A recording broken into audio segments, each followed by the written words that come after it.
So hello everyone, welcome back to the channel, welcome back to the J League. This year we talked a lot on how the race for the championship is exciting, the race for the relegation battle is really interesting, and also for the third spot, the second tier Asian competition place is it was pretty tight. Now we cannot say, probably it's not very tight anymore. It's like a two club race probably. It's Nagoya Grampus versus Urawa Reds, but that's interesting as well.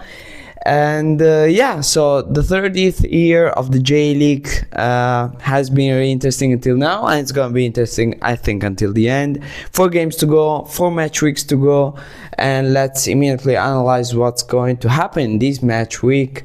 So the first game is the one between Nagoya Grampus and Sagan Tosu. Of course, Nagoya Grampus have their goal to stay as close as possible to Urawa Reds and perhaps get that third spot that was theirs for most of the season.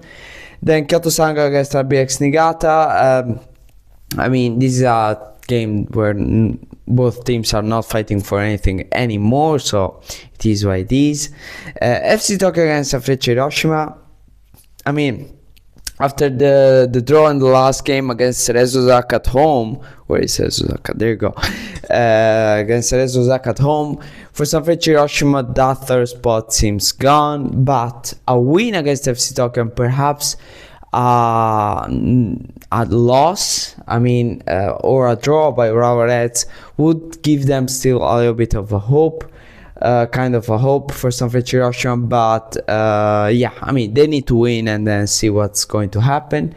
And then probably the most interesting game of this match week is the one between湘南ベルマーレand Vissel Kobe.湘南ベルマーレis a team that is producing points, is producing good games, and they're going to play at home against Vissel Kobe. Vissel Kobe that now want to close this league title fight. They want to get away with this, and they want to get their first title ever. This is the most by far, I think. I know there is the Osaka derby, I know there are other interesting games. I know the Yokohama F are gonna face Avispa Fukuoka. I know Kashima Antlers are gonna face Urawa Reds, and that's a really interesting matchup. But for this season, for the two main battles we are seeing for that relegation spot and that league title, this by far, I think, the most interesting matchup this week, especially because we are playing in Shonan. So Shonan's home in Hiratsuka, of course, and that's gonna be really interesting. Avispa Fukuoka will play against Yokohama F. Avispa Fukuoka that had a great year. Now they will play in the J League Cup final at the beginning of November. And for the league aspirations, they just want to stay in that top half of the league. I think that is really possible for them, but for sure a win against Yokohama F would help that. Yokohama F that of course don't want that to happen. They want to stay alive in that championship race after losing against Vissel Kobe a couple of weeks ago. Kashima more than a couple of weeks ago, a couple of match weeks ago. Kashima Antlers against Urawa Reds. This is of course a big match because we have two big names, but the Kashima Antlers are not really fighting for anything anymore. Yes, they're just 6 points behind Urawa Reds, but at this point, I would say they would need really a miracle to happen to get that third spot. It's likely that, again, Urawa Reds and Nagoya Grampus are going to be the two teams fighting for that. Saint Frecce Hiroshima still has a little bit of a hope, but Kashima Antlers not seeing really that happening. But if it does happen, if they have some hopes, they need to win this one, that's for sure.北海道コンサドーレ札幌against Yokohama FC.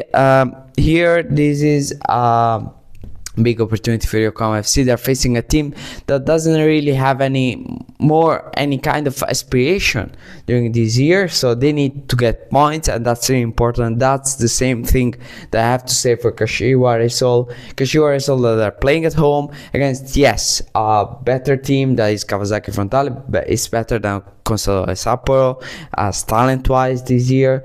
But Kawasaki Frontale, again, they're focusing on the cups and everything, so not the league anymore. So they're playing at home. The Reysol, they need to win absolutely 100%. Cerezo Osaka against Gamba Osaka. Again, this is a historical derby, and this is the Osaka derby, of course, and it's really nice, and it's gonna be really interesting. That's for sure.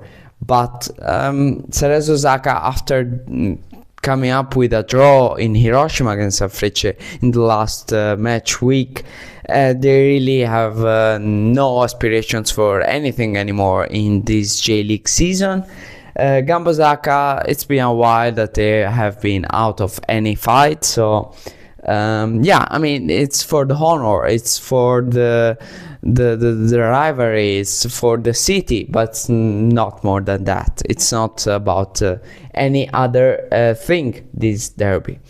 Anyways, that's pretty much it for this video review. I thank you all very much for watching. If you like what I do, please consider putting a like, subscribing to the channel, and I hope to see you all very, very soon. Thank you very much.